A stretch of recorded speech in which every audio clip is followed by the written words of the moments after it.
we developers, we're not always the most confident people, the most speaking up type of people in our company and in society.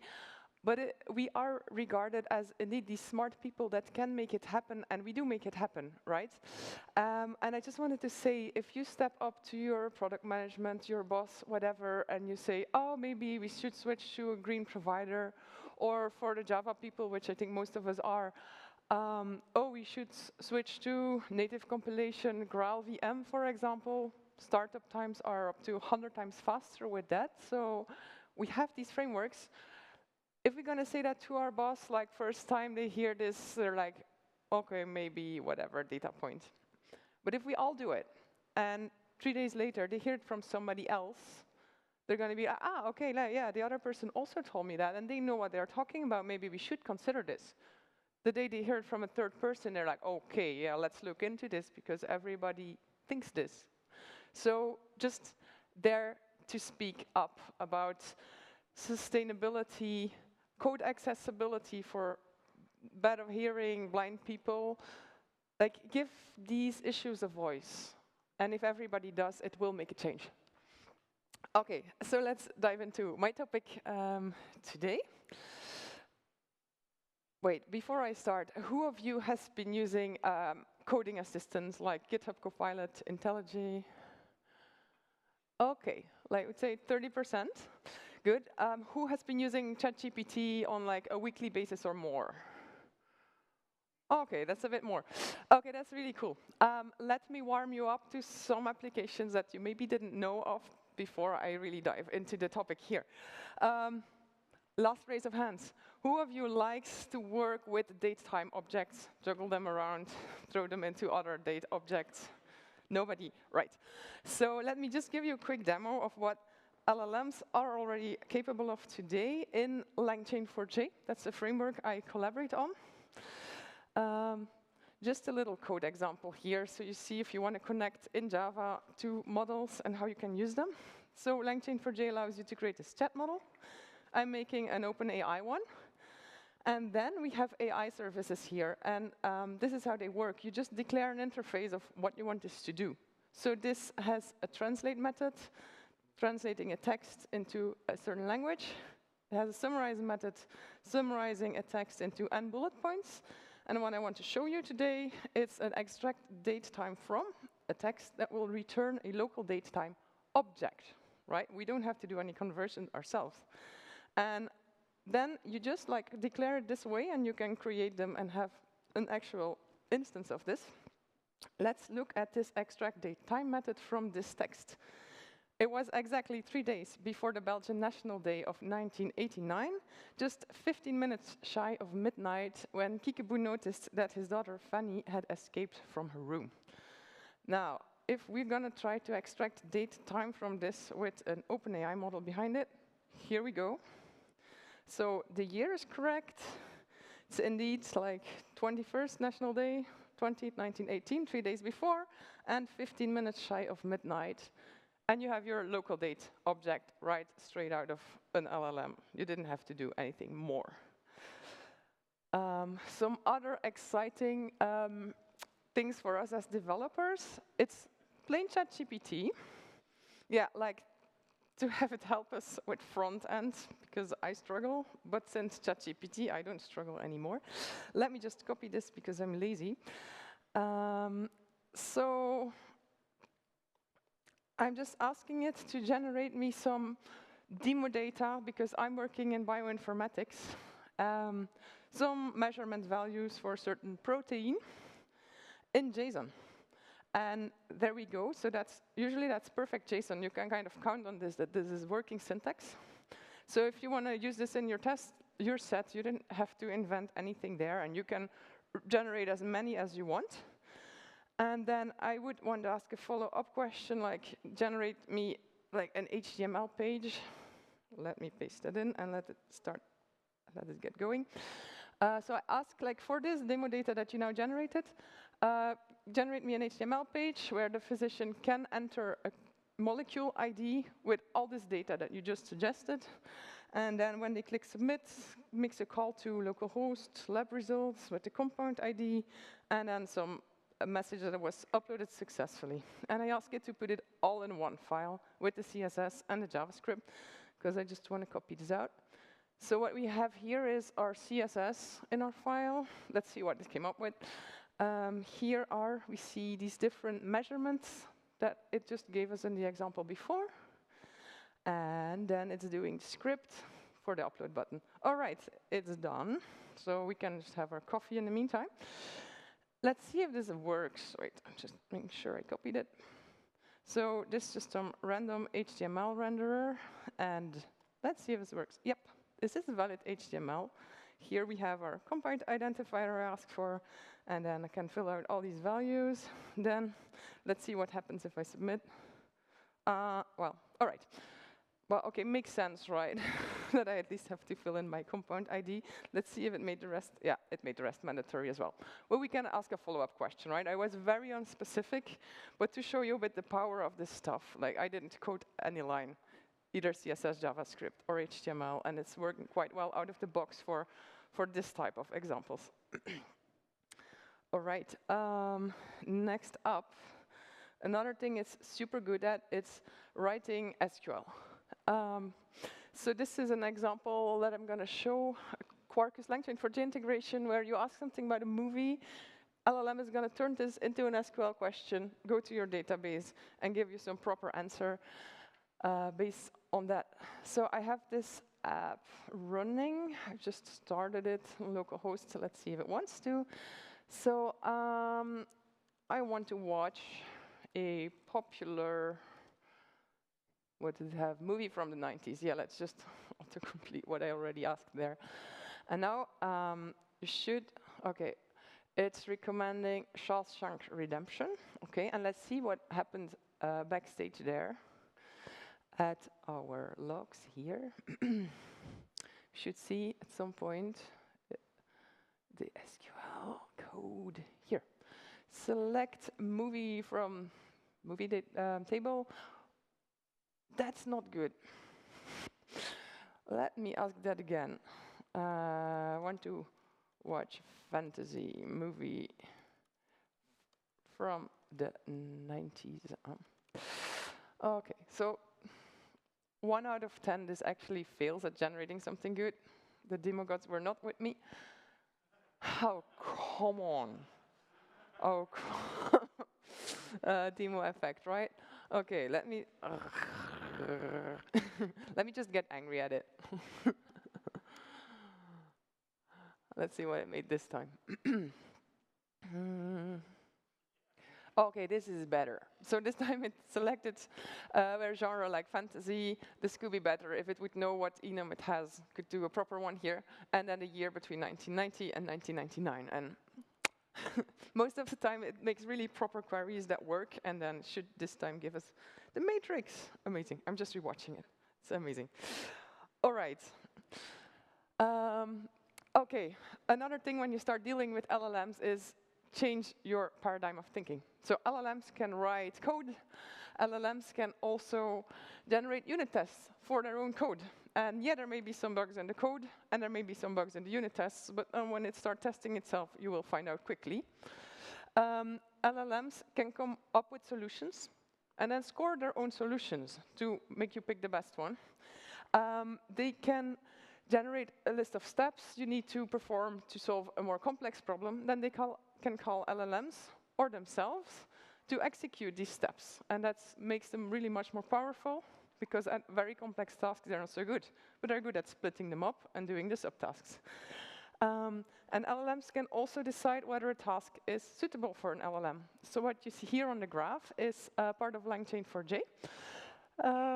Also of the normal LangChain, by the way. It's a query router. That's an LLM that's going to decide, oh, this question, can I best solve it by searching the web, or by querying the database that I have the schema of, or by doing a semantic search, like finding the most relevant parts in terms of meaning. And then it will write the query or the web search question or the stuff for the semantic search. And then all the results we can find that helps the LLM with answering this question in these 3 ways. We bundle them again. We send the whole thing to an LLM, and it has an informed answer. So this is like called advanced RAG for people to come to other talks later. This is another very meta thing. So there isn't enough data to train the models more. So people started just making up synthetic data with models to train other models. So this is how GPT 3.5 Instruct was trained. So that's the one we're using when we're going to ChatGPT typically.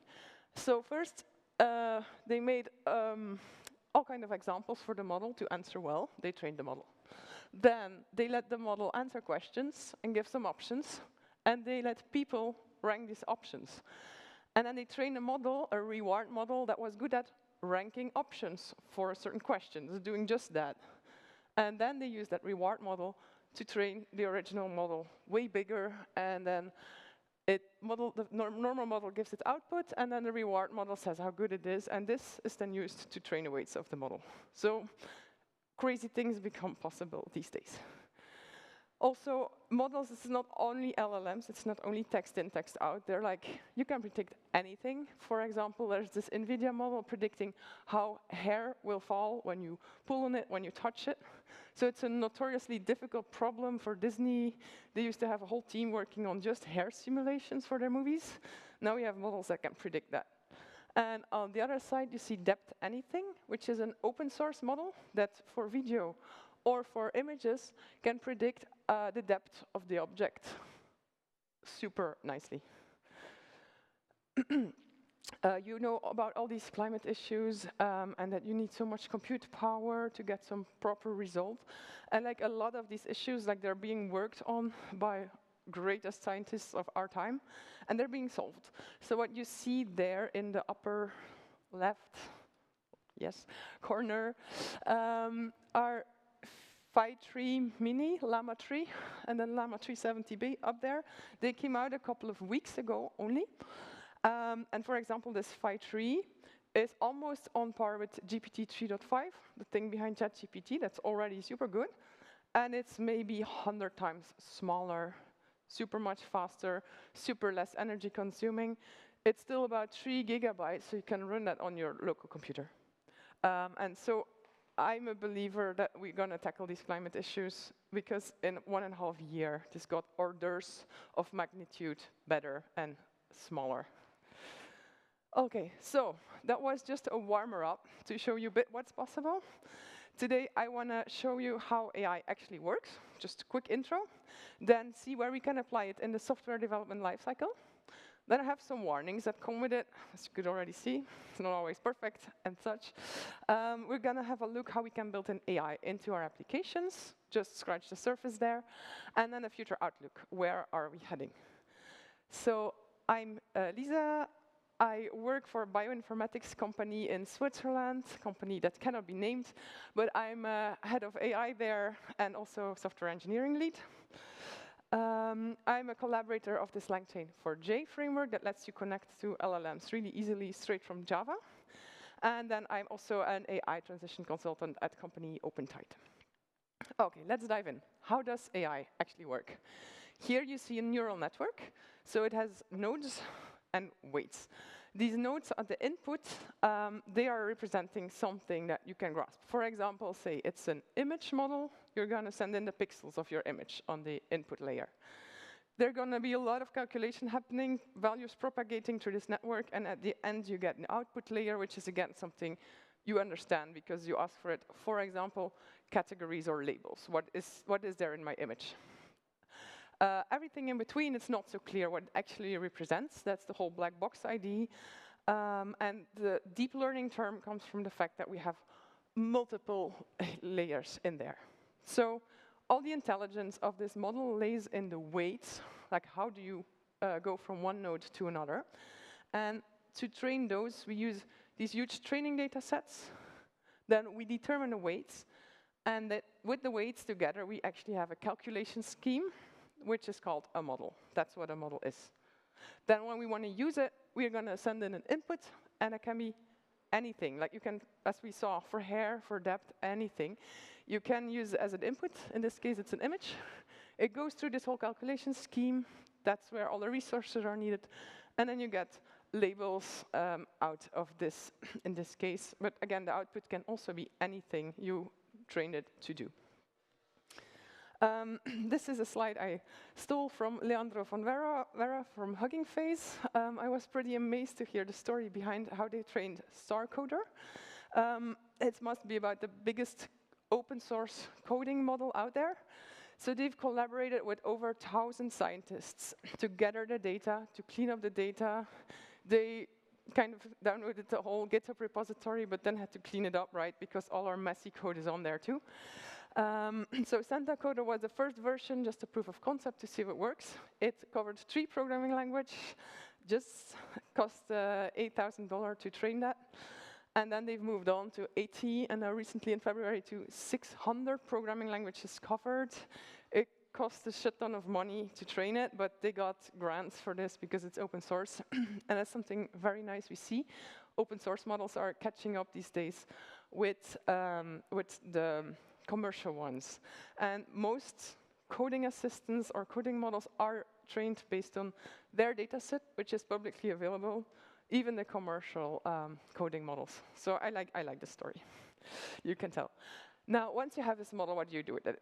So typically, these days, they are run by some commercial entity like OpenAI, like Google, and you can access them by API, or they build some tool around it. That's the software as a service. Then you can also run them on your private cloud if you have data privacy issues or whatever. But then you need an open source model because you need to get the model. You can, if you have a model, also run this on-premise, but then you need the hardware. Or you can run it these days locally. If the models are small enough and your hardware can actually run them, that's also a solution that we see more and more. Right, so how does this apply to our software development lifecycle? This is one interpretation of it. There's different versions out there on the internet. I've added documentation there, which everybody seems to forget. It's still part of what we have to do too, right, when we code. So I think it's safe to say that all of us are involved in at least some of these blocks of this life cycle. So let's break them down one by one and see how AI can help us. First thing is analysis and scope. Making your requirements and your technical specifications. AI can help you there with making sure you have all the workflows and edge cases properly covered. That's of capital importance because otherwise you're going to find out later down the road while it's at the developers or in testing that, hey, but why isn't this doing this? Well, because you never specified it. So there, AI is super good at making sure, brainstorming with you, that you have everything covered. And once you have your specs, maybe you want a document for your customers, maybe you want one that has all the legal implications, maybe you want one for your developers, maybe you want a diff with a former version for your developers so they know what to change. AI can help you with all those things. There's no tool that I know of that does this out of the box, but already ChatGPT, when you give it an example and you tell what you want, it's going to make very nice similar documents out of that. Then it can also help splitting it up into tickets and coding blocks, and it can also help you planning that in your resource planning and with your people. It's not going to be perfect, but it's really just speeds you up so much. Then, when it comes to design and architecture, you can definitely brainstorm with LLMs. They know so many frameworks, coding languages, design patterns that they may know things that you didn't think about. They may suggest the dependencies to use for your use case, if there's any. And they can bring, again, a lot of edge cases under attention that you must be sure you have also covered in your design.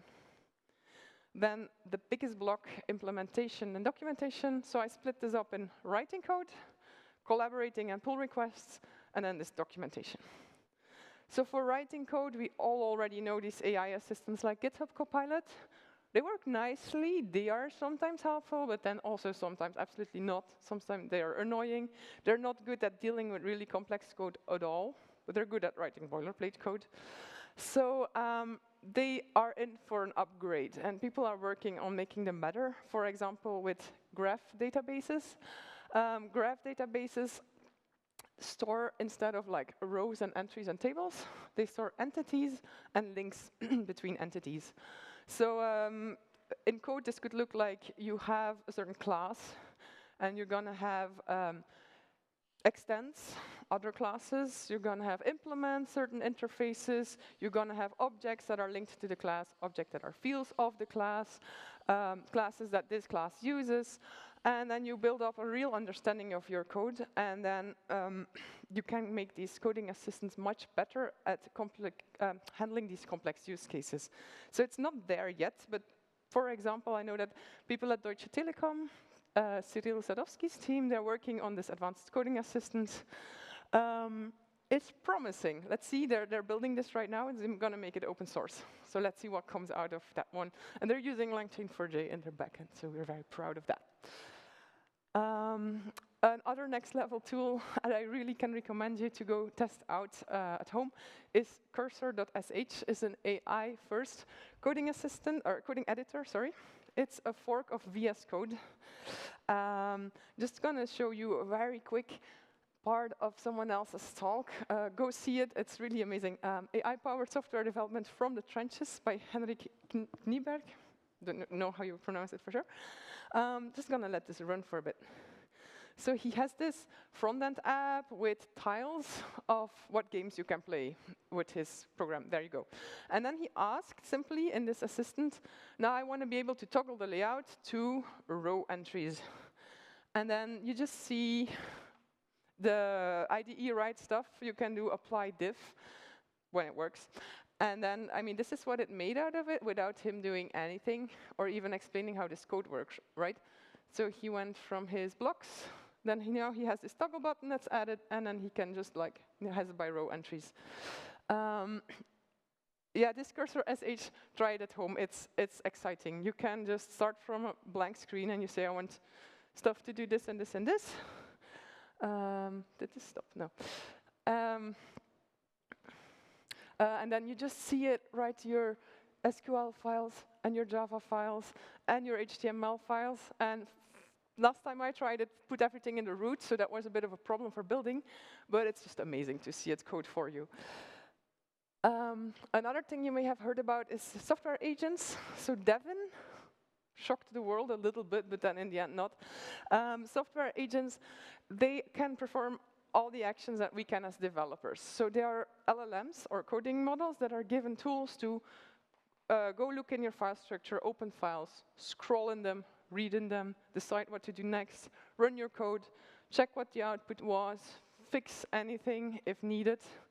So in theory, they have big potential, but they are not that great yet. Nonetheless, there's an open source one that you can go check out or check out like videos of how they work. It's quite exciting to see, and when it gets a bit better, it could really help us a lot, I think.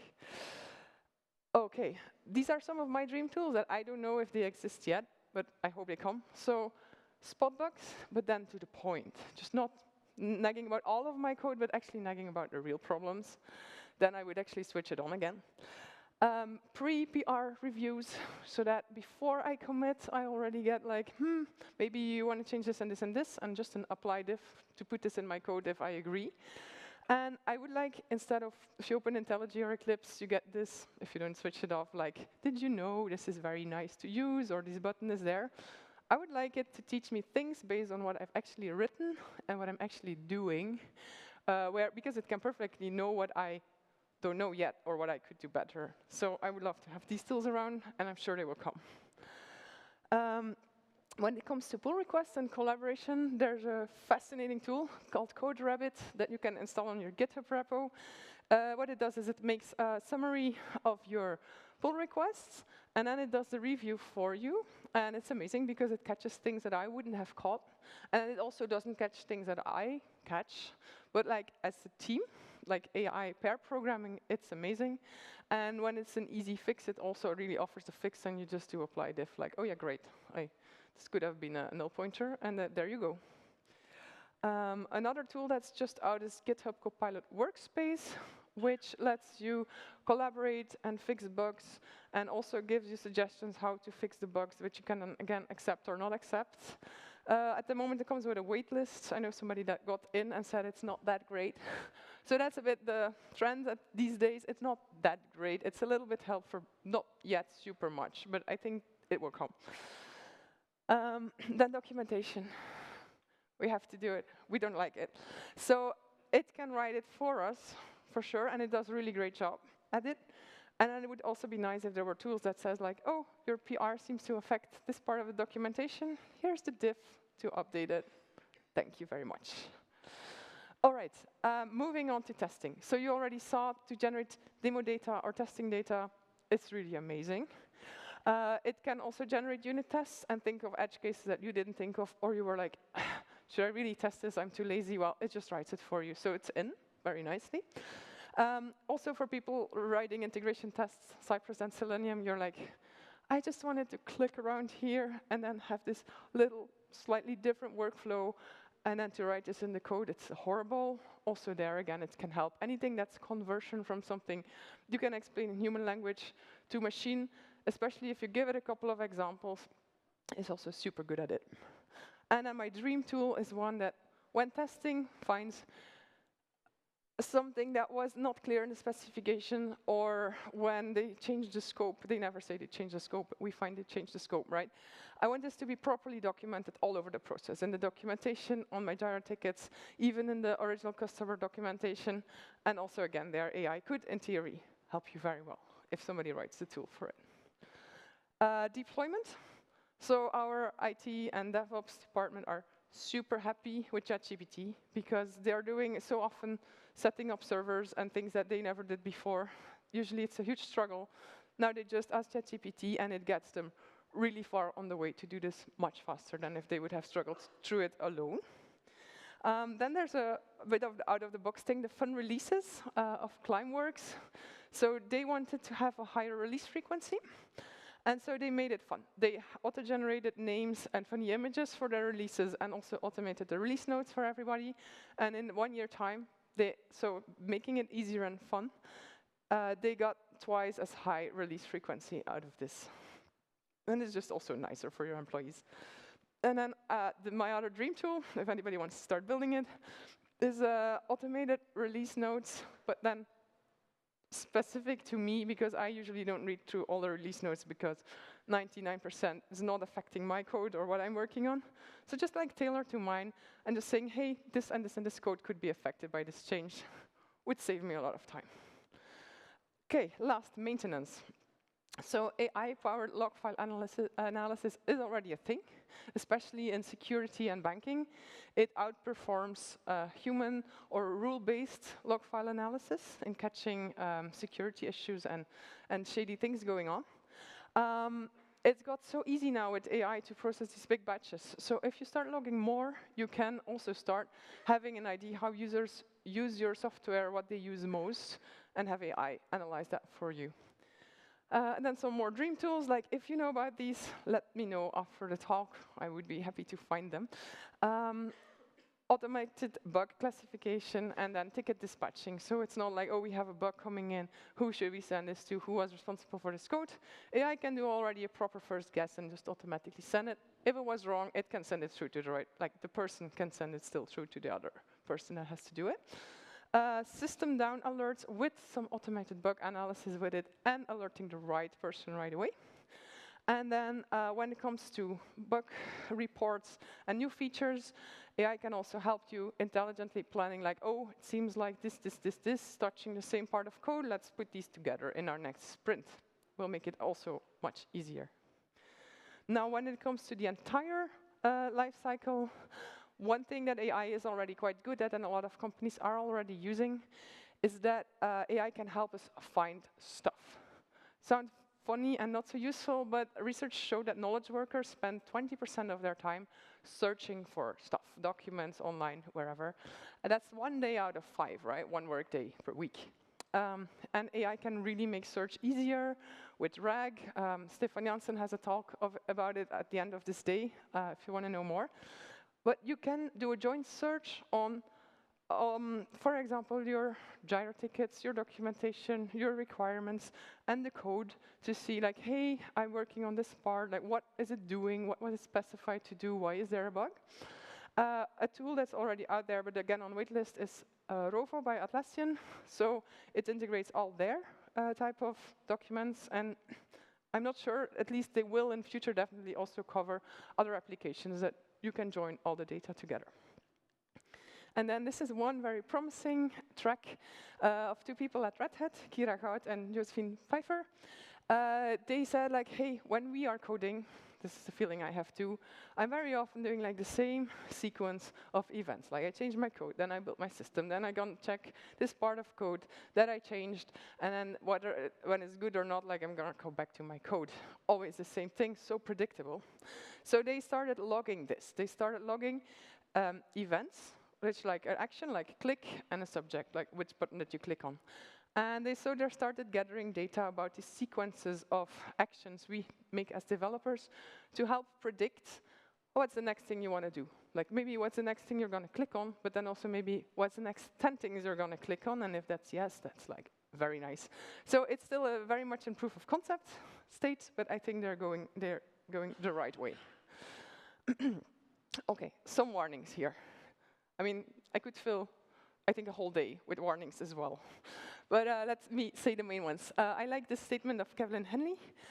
The practical consequence of using LLMs to generate code is that many developers will find they have unwittingly moved themselves into a role they were probably trying to avoid.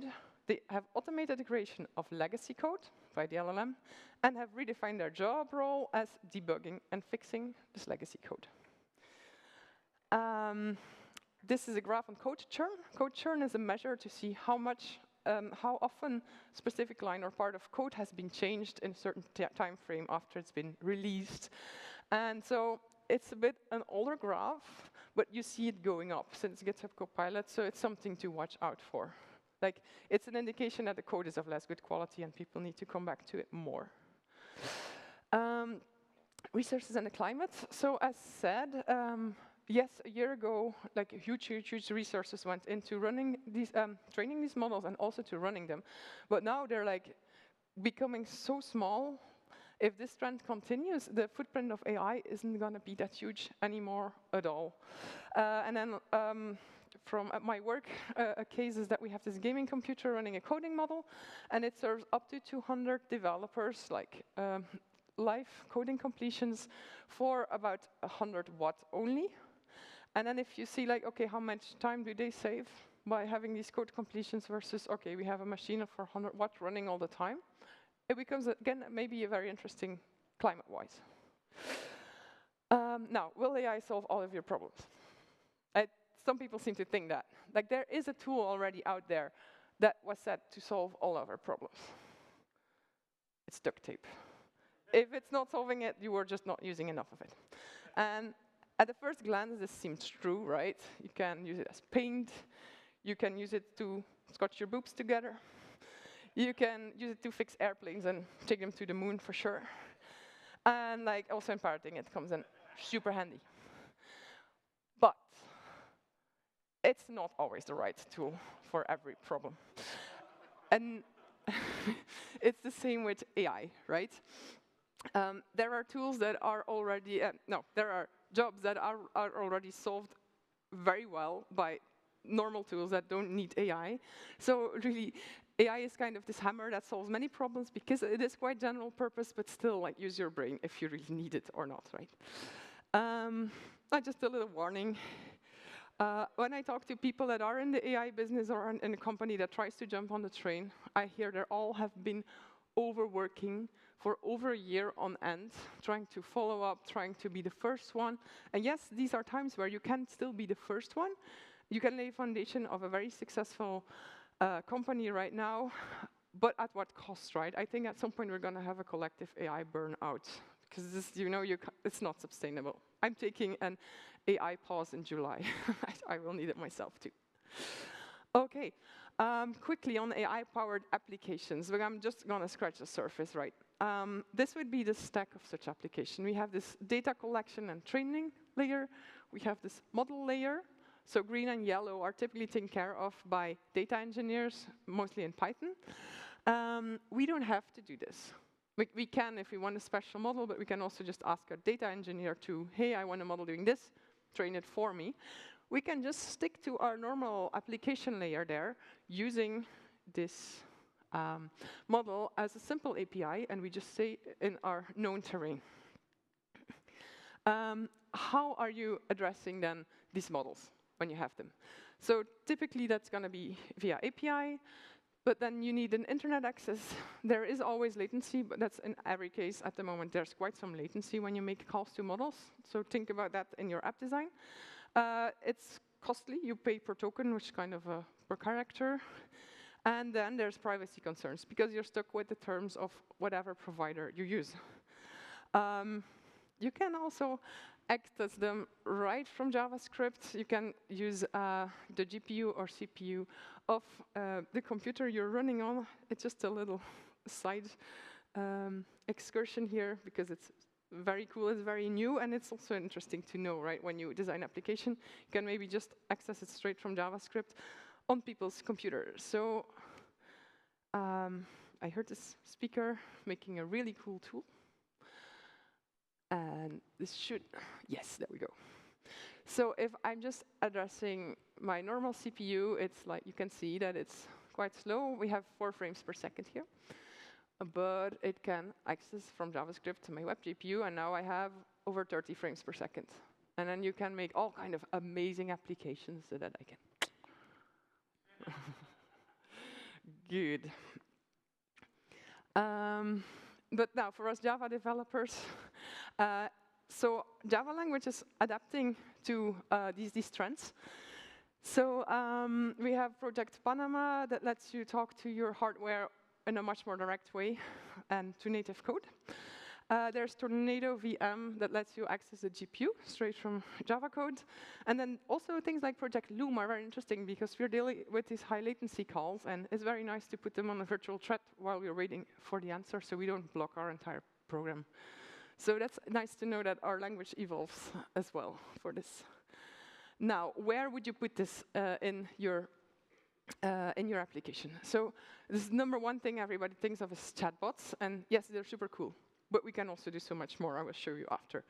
But like for collecting user input, what we saw also for accessibility, a web form is very limited, very annoying, has these annoying checks that are sometimes completely wrong.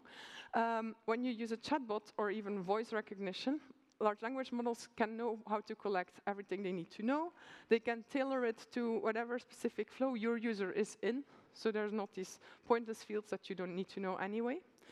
And then it can offer your information, the relevant information to you in a to-the-point way, in a convenient format, and help you also retrieve right info for you or perform the right actions for you in a much nicer way than this all web forms. Now, because I want you to show a bit what else than chatbots can you make. So I just want to quickly show you a little app I built where I'm using some labeling and categorizing and summarizing.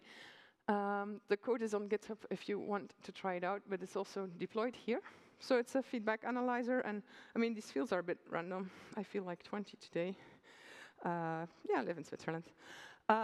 It's just, you can, use the parts like web form, throw it to the backend. It's Quarkus in the backend, and just make your own app based on this if you want. So the food. So this is for a coding workshop. Was really disgusting. Tastes like cardboard. The room was also, actually the typos don't matter, because LLMs can deal with it. All right, so say I have this feedback. So what this app will do is it will first split it into parts that are on the same topic, and I will analyze them a bit. So now it did it. So I have 2 problems here about the food, tagged catering, and about room environment, so that the room was cold.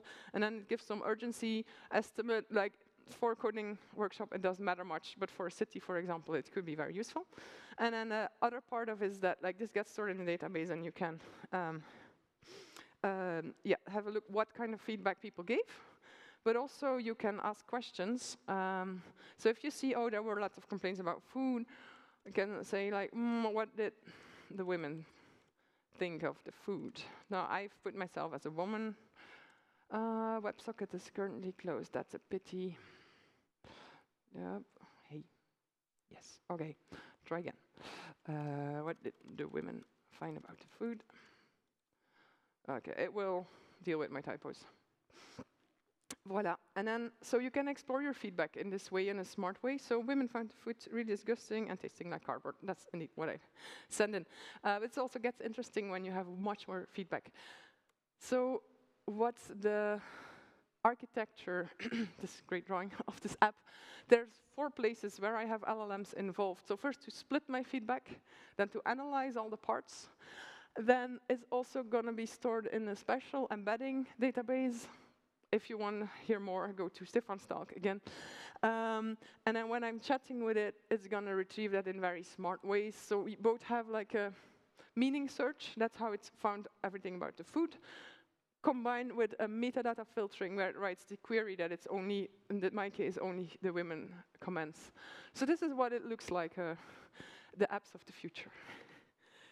Good. Other thing it's good at is generating stuff and analyzing stuff. So this is another app I built with my partner. It's a couple therapist. So both partners fill in their grievances, also what they like about each other, and then you get joint advice. Just to, so now it can do more than just chatbots. Now this sounds funny because it's a little cute app for us that doesn't work super well. I mean, it does work a bit, right? If you have a couple issues, it's a nice first go. But then Google did these things much more seriously, and they trained the model for diagnostic accuracy, and it outperformed doctors in every possible way, even empathy, like by far. And what you see on the left is doctors alone is in blue. And then you see Amy, the system from Google, alone is red and performs just twice as good on diagnostics accuracy. And then what's the worst thing is that when you combine a doctor and Amy, then you have the yellow line. It is worse than the model alone. So these are mostly models, and it's up to us to build the applications around this. Okay, my next project is that I get so many letters from school, even if I have only 2 kids, but like bring balloons by that day, bring a sausage for them to bake on their fire by Friday, bring 20 pieces of €2, and I'm like, oh my God. So I want to just be able to scan these letters, have the AI analyze that, put me some reminders, like when I should start caring about going to buy balloons. That's my next project. Now, I would be really curious to hear what you wanted to build with it after seeing this. So please take out your phone, go to menti.com. Wait, I just show you. So menti.com. And then let's hope this works, right?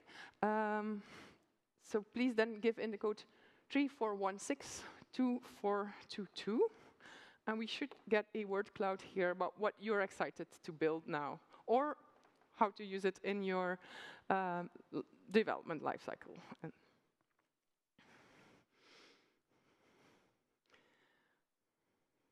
So, yes, one response. Commitment, okay, nice. I mean, world domination you can try, but I think a lot of people are trying at the moment. Sustainability, traveling, yeah, nice. Build a better software, documentation, fun.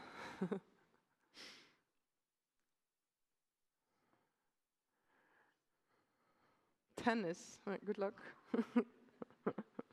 Bald, guys. This also, by the way, has a filter on it, so you can try, but it should stop it. All right, so we have a lot of testing and documentation, then a lot of stuff about code and merging. Wood. Okay, I think we're gonna stop it right here. You're trying to confuse the AI. Help wildlife protection, I like that. Answer WhatsApp, amazing. Okay, you know what? I'm just gonna take a screenshot of that. Okay, no, sorry. That was the wrong. Okay, anyway, let's move on. Good, so where are we heading in the future? So today it's already really good at writing boilerplate and repetitive code. That it has like an example how to do it. Like small changes in like end user code that don't affect too many classes, quite good. tests and test data generation, yeah. Assisting you with new languages or unfamiliar tasks, that's really cool. And this big integrated search over all your data, also very nice. But today, just like, don't even try it for changes in spiderweb code, like in the middle of the core. Nope. Refactoring, yeah, forget it. And generating complex code, it's also not very good. But I think it will come because there's so many people working on this. The models themselves and the tooling, like the models, the quality gets higher and the size and the costs are dropping tremendously. They're hallucinating less because people try to solve these problems. Actually, we see a trend towards dedicated, very small models that are very good at one specific task and super fast at it. And then we also see this trend towards on-device AI because the models are getting so small. Here you see a graph, like the 100% is what humans can do, and then you see how AI has caught up with the humans, first for image classification, then for language understanding, and the thing like in black going up super fast there is competition level mathematics. So whatever people put themselves at to train models, in the end they get better than humans at it. So this is not even containing 2024 yet. I think the statement is correct, like each year is likely going to be magnitudes crazier whether the world is ready or not. I also think this one holds true, that it might well be that the most popular programming language in 2030, and maybe already earlier, will be English. We will still be needed because it still will need to have set up the architecture and say what exactly it needs to do, but it might turn to English indeed. I like this statement too. I've been reluctant to try ChatGPT. Today I got over that reluctance, and now I understand why I was so reluctant. The value of 90% of my skill just dropped to 0, but the leverage for the remaining 10% went up 1,000 times. So I need to recalibrate, and I think that's a bit the message. These tools are gonna get like IDEs, they're huge progress, we're gonna have to learn to use them, and we will get more efficient. Now, will it take our job? So in white is everything humans can do, and in black is everything that machines can automate. So yeah, they can steal those jobs. And this black circle is growing and growing. But then what it makes possible is all the things outside of the white. So all the striped part is things that humans can do with the help of machines. And that's sheer endless, right? So that's how it's been going when they invented the plow, when they invented the steam engine, and so on. We've just changed the tasks we do, we changed our skill set, and together with these machines, we've started doing other crazy stuff. So Holy Humans has a very nice look on it. She says, like, we've had so many things that made us more efficient, like high-level programming languages, libraries, etc. Now we have the CI coding assistants, and the amount of developers in the world has just gone steadily up, never down. And I like this little text. I will read it to you, because why aren't we just replaceable, right? Because after we've written or copy-pasted the code, our job is to get the code from the internet all the way into production, debug it again, understand the computer's deepest secrets, try to stop the computer system from going completely mad, then work with colleagues to integrate incompatible systems, manage stakeholders, yes, debug the code again, since it's doing something in production which no one has seen before. I think that's why we will still be very needed. Last message for you is that we are building the future. We have given this tool, which we can again automate a part of society more than we could before. So please do build what you love what you build, and so you will help sharing the world you'd like to see. Okay, I have another talk this afternoon on LangChain4j at 4:10 if you're interested to see how you can really build Java apps with it. Apart from that, thank you very much for your attention.